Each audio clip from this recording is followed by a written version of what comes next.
Meskipun menurut Rumel Abbas bahwa Utsman bin Yahya itu adalah seorang PNS biasa karena Hindia Belanda kala itu dianggap sebagai pemerintahan yang sah berdasar peraturan internasional, di mana jika ada suatu negara yang bisa menguasai wilayah lain, maka itu adalah sebuah pemerintahan yang sah di kala itu. Tapi dalam hal ini tentu saja hal itu tidak dibenarkan, karena faktanya rakyat di Indonesia yang kala itu bernama Nusantara itu terjajah, tertindas, sehingga yang namanya Hindia Belanda itu bukanlah pemerintahan yang sah, tapi Hindia Belanda itu adalah murni penjajah.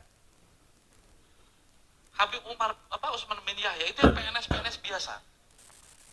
Masih cukupkah alasan kita untuk memperjuangkan Indonesia? Apa yang kita perjuangkan? Kemerdekaan. Kemerdekaan seperti apa? Saya itu.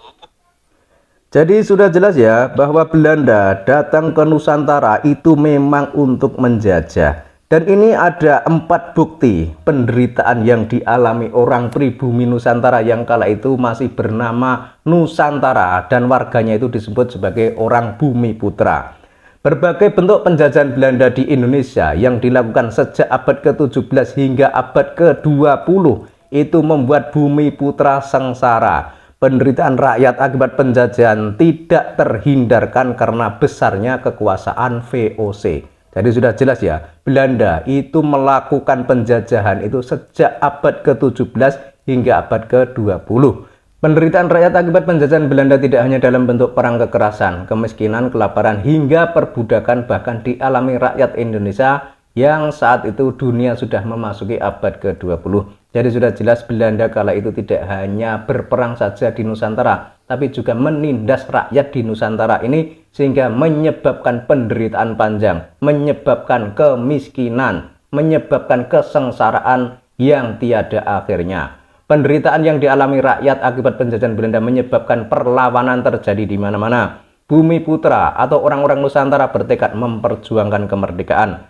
Rasa senasib sepenanggungan di bawah penjajahan Belanda kemudian membentuk nasionalisme dan persatuan bangsa Indonesia. Jadi akibat penderitaan dari penjajahan tersebut, warga-warga di Nusantara yang kala itu masih terpisah oleh pulau-pulau dan terpisah oleh wilayah masing-masing itu bersatu karena satu nasib, satu penanggungan, sama-sama menjadi warga yang tertindas, yang terjajah oleh kolonial Belanda. Makanya mereka itu kemudian bersatu, membuat semacam nasionalisme dan membuat semacam persatuan untuk berjuang mengusir penjajahan dari bumi pertiwi ini. Perjuangan panjang akhirnya berbuah pada proklamasi kemerdekaan RI pada 17 Agustus 1945. Namun kemerdekaan tersebut masih harus ditebus dengan pengorbanan banyak pejuang karena Belanda sempat ingin berkuasa kembali di Indonesia. Jadi kemerdekaan itu diraih pada tanggal 17 Agustus 1945. Namun Belanda masih tetap ingin berkuasa, akhirnya terjadi perlawanan lagi. Berikut contoh penderitaan akibat penjajahan. Ada banyak bentuk penjajahan Belanda di Indonesia yang menyebabkan penderitaan rakyat. 4 contoh di bawah ini cuma sebagian kecil dari berbagai bentuk penderitaan rakyat akibat penjajahan Belanda tersebut. Jadi di bawah ini yang akan kami sebutkan itu cuma 4 saja. Karena kalau dikumpulkan banyak sekali jenis penderitaan yang dialami orang Nusantara ketika dijajah oleh Belanda. Nomor 1, tanam paksa. Setelah menguasai Indonesia, berdasarkan konvensi London pada 1814, pemerintahan kolonial Hindia Belanda di Nusantara dipimpin oleh suatu komisi yang beranggotakan Van der Capellen, kemudian Elout dan Boykes. Salah satu misi penjajahan Belanda tersebut ialah untuk membayar utang kerajaan Belanda yang tergolong besar karena perang. Itu juga yang menjadi latar belakang tanam paksa diterapkan di Nusantara. Jadi kala itu orang-orang Nusantara itu diterapkan tanam paksa. Jadi disuruh menanam sesuatu yang diinginkan oleh Belanda kemudian tanpa dikasih upah. Atau mungkin dikasih upah tapi tidak seberapa, tidak seimbang atau sebanding dengan apa yang dikerjakan oleh orang-orang pribumi Nusantara. Kemudian keuntungannya itu juga diambil oleh Belanda saja. Jadi orang pribumi Nusantara itu cuma diperbudak, cuma diperalat. Soal keuntungan itu yang mengambil itu Belanda. Lantas kapan tanam paksa itu diberlakukan? Siapa yang menerapkan tanam paksa? Tanam paksa diterapkan oleh Gubernur Jenderal Van de Bos sejak 1830. Kebijakan ini memaksa setiap desa mencadangkan sebagian tanahnya untuk ditanami komoditas ekspor. Jadi kala itu orang-orang di Nusantara itu disuruh menyiapkan lahan untuk ditanami sesuai dengan keinginan dan kepentingan Belanda. Jadi tanahnya itu milik orang Nusantara tapi direbut oleh Belanda. Kemudian orang Nusantara kala itu disuruh untuk menanam tanaman yang diinginkan Belanda. Lah kalau tidak mau pasti akan ditembak atau dibunuh atau dihukum dan lain sebagainya. Dampak tanam paksa utamanya adalah membuat rakyat sengsara. Salah satu bentuk penjajahan Belanda di Indonesia tersebut tidak hanya mengeruk kekayaan alam, melainkan juga tenaga rakyat Indonesia. Jadi dampak dari tanam paksa tersebut itu membuat rakyat sengsara. Salah satu bentuk penjajahan Belanda di Indonesia tersebut itu tidak hanya mengeruk kekayaan alam saja, tapi juga tenaga rakyat Indonesia. Jadi rakyat itu dikuras tenaganya, dikuras untuk keperluan dan kepentingan si penjajah tadi. Kapasitas sawah dikurangi untuk keperluan tanam paksa. Rakyat diharuskan bekerja, bahkan kadang dituntut mengelola kebun yang letaknya puluhan kilometer dari desa asalnya. Selain itu, kerja rodi juga dilakukan di bawah todongan senjata. Akibatnya penderitaan rakyat akibat penjajahan dalam bentuk tanam paksa ini tidak bisa terhindarkan, terutama kemiskinan dan kelaparan. Kemudian jenis tanaman pada tanam paksa ditentukan oleh pemerintah Belanda. Misalnya kopi, teh, tebu, dan jenis komoditas potensi ekspor lainnya harus ditanam demi menambah pundi-pundi harta kerajaan Belanda. Jadi tanamannya itu ditentukan oleh Belanda sesuai dengan keinginan Belanda, sesuai dengan kebutuhan Belanda. Akhirnya apa? Belanda kaya raya, rakyat Nusantara menderita dan sengsara. Tanam paksa membuat kas Belanda menggemuk, tetapi di sisi lain menyebabkan rakyat menderita. Selain kelaparan dan kemiskinan, penyakit pun sering mewabah karena banyak orang kurang gizi. Bahkan banyak pekerja paksa yang mati kelaparan. Jadi ini adalah salah satu akibat dari tanam paksa tadi. Jadi banyak pekerja itu yang mati kelaparan, mati karena kena penyakit dan lain sebagainya. Kemudian nomor 2, perbudakan di Hindia Belanda. Bentuk penjajahan di Indonesia selain tanam paksa adalah perbudakan.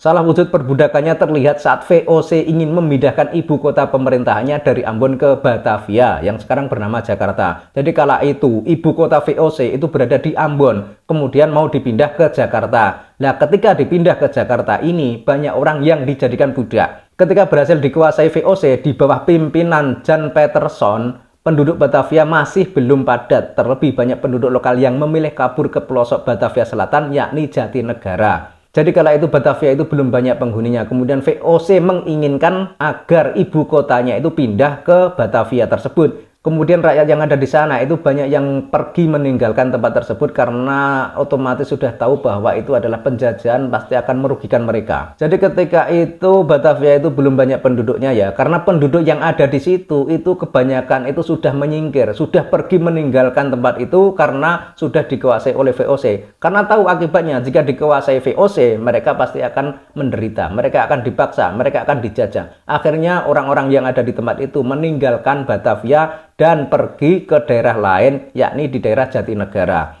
Oleh karenanya, VOC mendatangkan tawanan perang dan budak dari berbagai tempat, diantaranya seperti Manggarai, kemudian Bali, Sulawesi, Arakan, Bima, Benggala, dan Malabar. Jadi budak-budak itu didatangkan oleh Belanda untuk bekerja membuat sebuah ibu kota. Jadi ngeri juga ya guys, kala itu perbudakan itu masih berlaku. Jadi Belanda itu menguasai Nusantara, itu tidak hanya menguasai harta benda, tidak hanya menguasai pemerintahan, tidak hanya menguasai kekayaan alam yang ada di negeri ini, tapi termasuk juga memperbudak orang-orang di negeri ini untuk mengikuti apa saja perintah Belanda tersebut. Sangat ngeri sekali guys. Nomor 3, kerja rodi. Salah satu contoh kerja rodi paling terkenal yang membuat rakyat Indonesia sengsara adalah pembuatan jalan raya sepanjang kurang lebih 1000 km dari Anyer hingga Panarukan pada tahun 1809. Sangat ngeri ini.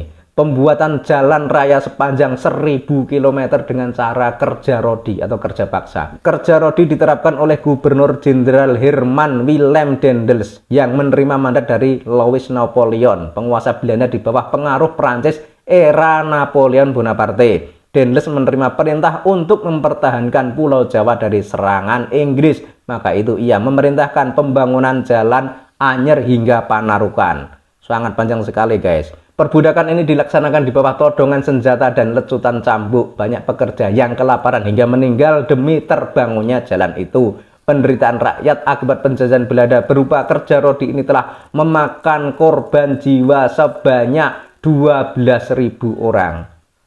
Jadi bayangkan saja guys, 12.000 orang itu mati gara-gara dipaksa Belanda untuk membuat jalan raya. Ini kan sangat mengerikan. Kemudian jika masih menganggap bahwa Belanda itu adalah pemerintahan yang sah, di mana naluri Anda, di mana nasionalisme Anda ketika itu orang Nusantara dipaksa kerja hingga mati mencapai 12 ribuan orang. Ini kan sebuah penjajahan yang sangat mengerikan. Kemudian nomor 4, upah rendah di perkebunan. Sejak tanam paksa dihapuskan, pemerintah Hindia Belanda berupaya membuat kebijakan baru. Hasilnya adalah sistem politik pintu terbuka. Hindia Belanda membuka kesempatan bagi pengusaha swasta asing untuk menanamkan modal atau mendirikan perusahaan di Nusantara. Pada tahun 1870 dikeluarkan Undang-Undang Agraria dan Undang-Undang Gula. Namun penderitaan rakyat akibat penjajahan yang sebelumnya dalam bentuk tanam paksa tidak juga membaik. Hanya berbeda wujud, rakyat dipaksa bekerja di perkebunan besar hingga pertengahan abad ke-20.